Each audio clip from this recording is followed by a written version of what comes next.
Hello anyone, everyone, and no one, and welcome back to another command block tutorial. Today's tutorial I'm going to show you how you can create something like this to track your hours played in your single player world and or realm. Alright, first things first, I've got a lot of command blocks set out here, but not all of them are key to what's going on here. But we're going to go through the basics. With the adding of scoreboards into the game, it's allowed for a few new interesting concepts. Now, scoreboards are very, very, very limited at the moment. You know, we don't have much to really play with. But through playing around with them, I figured out a way that you can, create a system to show your hours played. You can show your hours played. You could show your minutes played. Now, of course, I've got this sped up as purely a test here. But you see, minutes, hours, and days. Now, of course, like I said, this system is sped up just to show it, but let's go through the basics of what you can do with this and how it can work. Okay, so the first thing that you want to do, and I'm going to do everything via command blocks here so I don't have to go all through it like crazy, is you want to create a new scoreboard objective, okay? So you got scoreboard objective, add T-clock, dummy, tick clock, okay? T-clock is the objective name, and tick clock here is what displays. So if I bring up this, let me shut this off for a moment because I said I've got this sped up right now. As you can see over here on my side, it says tick clock. Now, of course, because I've already had the system running, I've already got a score, but we'll go into that in just a moment. Okay, so a few that you want to add first. Now, you could name T-clock whatever you want to add. I named it T-clock because it's more or less tick clock.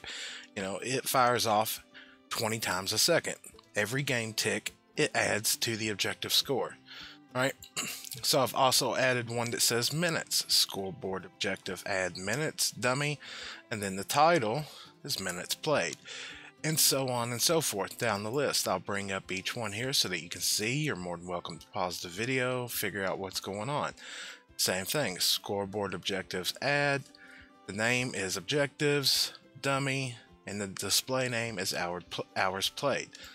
Same thing right here. Scoreboard objectives, add, days, dummy, days played. Alright, now once each of these objectives have been added, then you're able to work with them. Now the system that I've come up with here, as I've said in every command block tutorial, I'm sure there's ways to improve it. This is just what I've come up with off the top of my head, okay? So the whole command tree starts with one command block here. It's a repeat, unconditional, needs redstone. Of course, you could set that to always active, but for testing purposes, I got it as needs redstone. All right, so it's testing for Slacklizard. It's testing for me. After that, if it finds that I'm online or in the world, it's going to do this. We got a chain, conditional, always active. Scoreboard players add Slacklizard, T-clock, 400. Now 400 is what I'm using as a test. By default, you want to set this right here to 1. That way, for every time that it finds me, every game tick, it will only add 1 into my objective here. So if I turn this back on, you can see the number starts climbing as it's supposed to. Alright, so you've got one testing for you, and you've got it adding for every game tick that you're online. Now these commands start to get a little bit more to it, but they're not hard. I promise you, they're not hard to figure out at all. So the next command in the command block chain is chain conditional, always active. And here's the command. Execute at entity type equals player, name equals my name. You can change that to your name or whoever's name you want. Scores equals T-clock, 12,000. Tilde, tilde, tilde. Make sure you get all your brackets and squigglies in there. And then what it's going to do is it's going to reset my tick clock score. So anytime my tick clock score gets to 1200, which 1200 game ticks is the equivalent to 1 minute of game time, it's going to reset it. Okay, and then after it resets it, it's going to trigger the next one, which is a chain conditional always active. What it's going to do is then add scoreboard players, add Slacklizard minutes 1.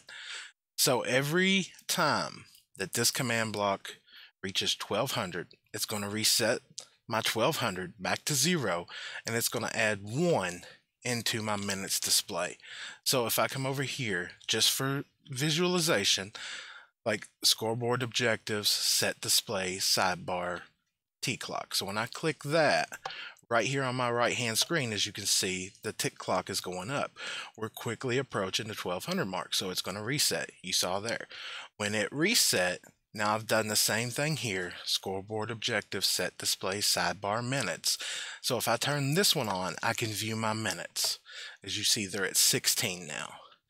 And I've done the same thing with each of these, okay? This one shows my hours. All I'm using is the exact command name out of there and showing it in this one. And this one does my days. So if I flip through them, we've got hours and we've got days, okay? So from minutes, it's just a simple rinse and repeat from there.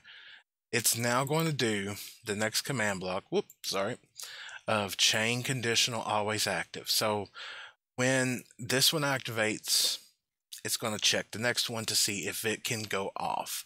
In which what it does is execute at entity type equals player, name equals my name. You could change that to whatever name you want. Scores equals minutes equals 60. So every time that the minutes is the equivalent to 1 hour, it's going to reset my minutes score. And when it resets my minutes score, I think you can figure out where we're going from here. It's going to add to my hours score. Scoreboard players, add Slacklizard hours 1. Chain conditional always active. I mean, it's just a simple concept of rinse and repeat. You know, you add, reset, then you add to the next objective, and so on and so forth. It's really, really simple. And of course, as you can guess with hours, we added the hours. When the hours reach 24 hours, you could take that and run that into days. Now, you could continue this out all you wanted to. You wanted to add weeks. You wanted to add like every 30 days. Every 6 months. You could continue this as long as you want. Now, there may be a way that you could set this whole system up to be automated for everybody. I haven't played with it enough to do that. So, like for my realm, my single player world, once I get one tree in, I would just pick block it, control pick block it, and set it down. All right, so then I would just change this name to whatever my next player was.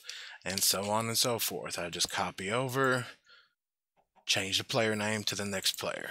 I mean, it's that simple. The scoreboard tick clock, I really love it. It has a lot of potential usefulness. You can use it for timers, automation, or whatever. The last thing on the list about this whole thing is I don't like my right-hand side of the screen being cluttered. So I like to set up, let me go up here.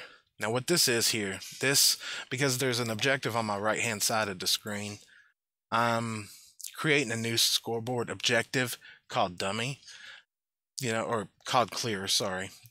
And what we're doing is we're going to show clear and then we're going to remove clear. That way it gets it off of my screen. Boom, bam, gone. What I like to do with this system is you could set up a system where if you dropped a named item that it would change and show what displays.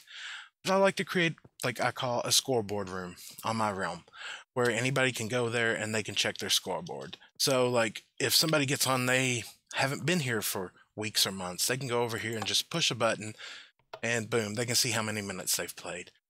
Or they can push another button and they can see how many hours they've played, and so on and so forth. Now you could hook this up to a clock system where it changes randomly and shows a different display. It's all what you want to do. And it's very useful. It's a little bit of a big command tree, but it is pretty useful. That being said, I hope you learned something from today's video. If you enjoyed it, make sure to drop a like. If you'd like to see more, please subscribe, and I will catch you next time. Goodbye.